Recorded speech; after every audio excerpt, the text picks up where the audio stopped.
Okay, it's rap pack to my pulse flat. We keep it real, no false rap. I got 4 cars and they all black. Got 4 bras and they all that. We call that ballin'. Doing this is my calling. Flow is so appalling. My phone off and she calling. I'm like, yeah.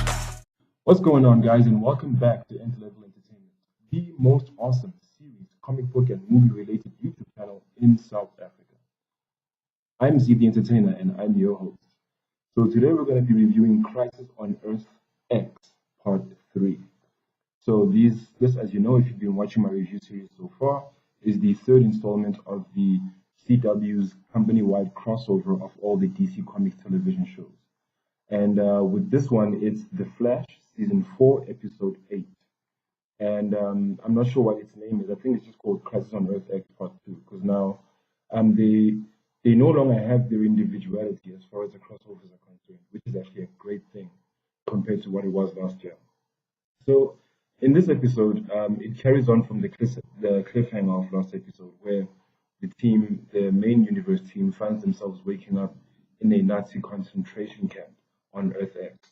And they're basically looking around very disoriented.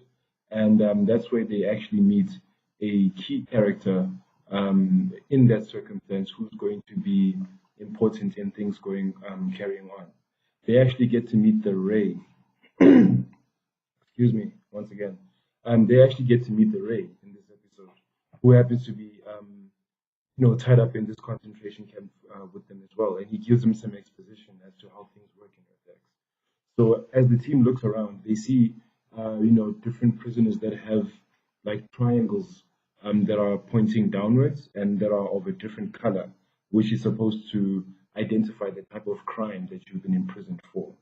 So he sees that the Ray, well, before they discover who he is, he was wearing a upside down triangle, which was actually pink. And when they asked him, he said that, well, he was imprisoned for loving the wrong person. So this is obviously a metaphorical reference to show that he's gay. One of the things that show that is the 2 characters that reacted at first are Alex and Sarah. So there was like a subtle exposition point by the writers and the directors to visually show that even though they're not saying the words, he's basically saying that he's gay, which is actually a real thing in terms of what happened in history with regards to how things were during the wars and the Nazi Reich and so on and so forth. Them going after this perfect Aryan race of blue-eyed and blonde-haired people. They considered, what Jewish people basically looked like as an imperfection on society and human evolution in general. That's quite a deep insult, right? Not only do we not like your race, we're saying you're a mistake of nature. But anyway, so all of this exposition is further compounded by the introduction of Earth X's version of Captain Lance, who is basically a subordinate to that universe's Oliver, who is actually, the Fuhrer, what Hitler was back in the days of the World War. So it's quite accurate in that in the main universe, Oliver Queen is the mayor and Quentin Lance is like a deputy mayor. So in this universe, it's the same thing, it's just that it's evil. So he then meets our main universe's Sarah Lance and sees that and comments on the fact that, she looks just like his daughter, who he had to kill because she was lesbian.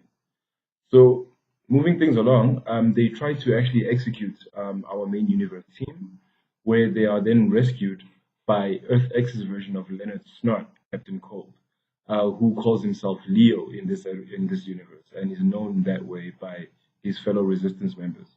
So he helps them escape. He gets the Ray out of his restraints and the power dampening collars that they were all wearing. And we then discover who he actually is by him floating up into the sky and emitting a huge, intense wave of light. So the team then escapes and they make their way back to the resistance bunker of Earth X, which is where the Ray and other characters operate from in opposition to the Fuhrer and his administration. And we discover that they are led by that version's Win Shot from Supergirl, who they refer to as the General in that role. And it looks like a abandoned aero bunker from what it looks from the looks of it. So he's there, and basically he basically gives more exposition as to the fact that the evil Earth X superheroes or Nazi heroes have a Nazi version of the Wave Rider, which is their secret weapon that they want to use to not only dominate Earth One, but it apparently it has the explosive capabilities to affect other universes should it be used. So it's now a race against time for our team to get back to the portal that they were brought into this universe through, and also for the resistance on Earth X to actually blow up that portal so that the main Nazi team doesn't actually come back to continue their evil reign on Earth X. So as this continues, obviously, Alex appeals to that version of Win to buy them time to actually escape back to their own universe before they blow up the portal. And he impresses upon her that they don't have much time. They need to take whatever opportunity that they already have in order for them to ensure the safety of Earth X. So a fight ensues, as usual, between all of the heroes and, well, basically not all the heroes, but mostly the henchmen of the Earth X Nazi heroes that are on Earth X to actually stop our heroes from carrying out their plan. And we have Oliver pretend to be the Earth X version of Oliver, and he uses himself and his likeness to actually just dress up and sneak into the base, escorted by Leo, no less, who is also revealed to be the Ray's love interest as well. They are both, homosexual men. They're in a relationship. A big change from who the Ray is in the comics. As far as I know, he wasn't written to be a gay character, but the show is constantly making moves like this, in terms of diversity and embracing the modern times and so on and so forth. A lot of characters are being changed around. I mean, for example, the West family is also African American as part of that whole movement. The thing that I didn't like about it though is that they kept on sort of shoving it in our faces that the characters are gay. They would kiss at the most awkward moments where there wasn't like a logical build up as to why they would kiss. I mean, like it's like they would get into an argument and the other one would kiss the other just to keep them quiet so that they can speak, kind of thing. I mean, I get what they were going for. They were trying to show that, look, we're in the modern age, we're open-minded, we're this and that, but at least write it logically into the story for it to work. Let's not like ham-fist it in there.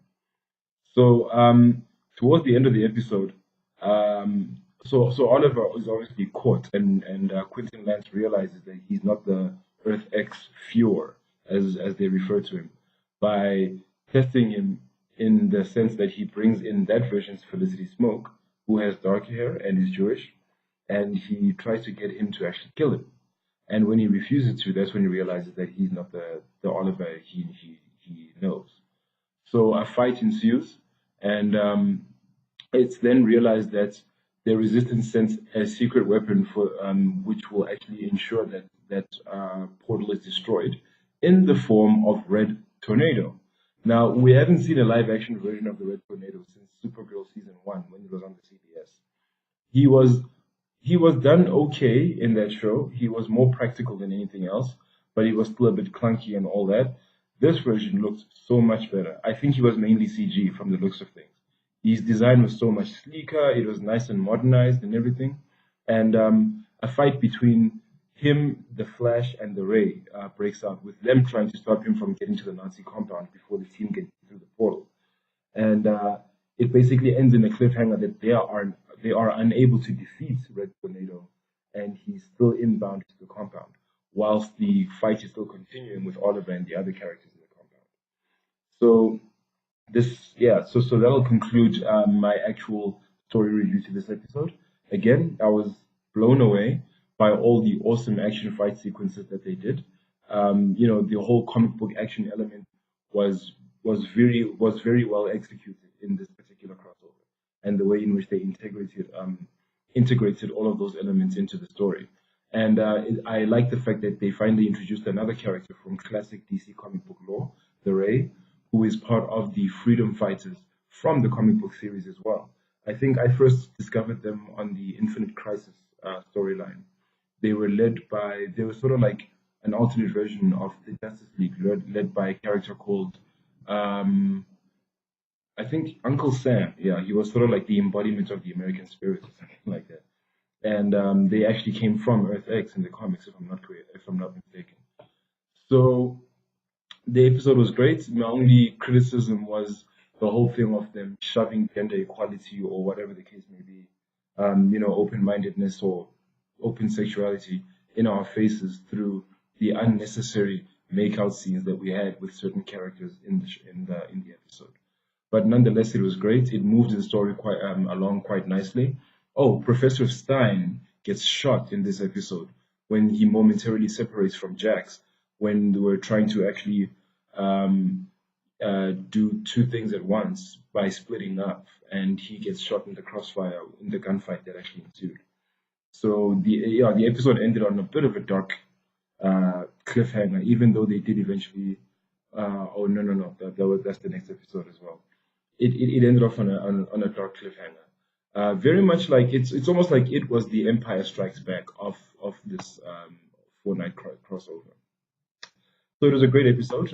Aside from my one criticism, I would rate this episode 3 red tornadoes out of 5. Simply because I think certain things could have been executed better in terms of story and acting, and I felt like Leo Snot was a little bit too over the top in his performance of that version's Leonard Snot.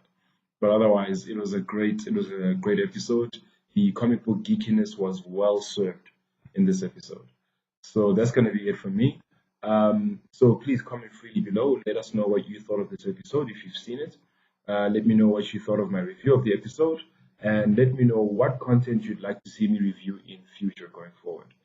Otherwise, people as usual, stay awesome, stay positive, take care of each other to infinity and beyond. Turn these zeros into tens and commas. Bitch, I'm ballin', closing $1 million deals. Catch me swerving, burning $100 bills. How I feel when you ballin', going places they never go. It ain't all about the money, but I stack it 'cause you never know. I'ma live life till I overdose. While they sleeping on me, that's comatose. I went mainstream with my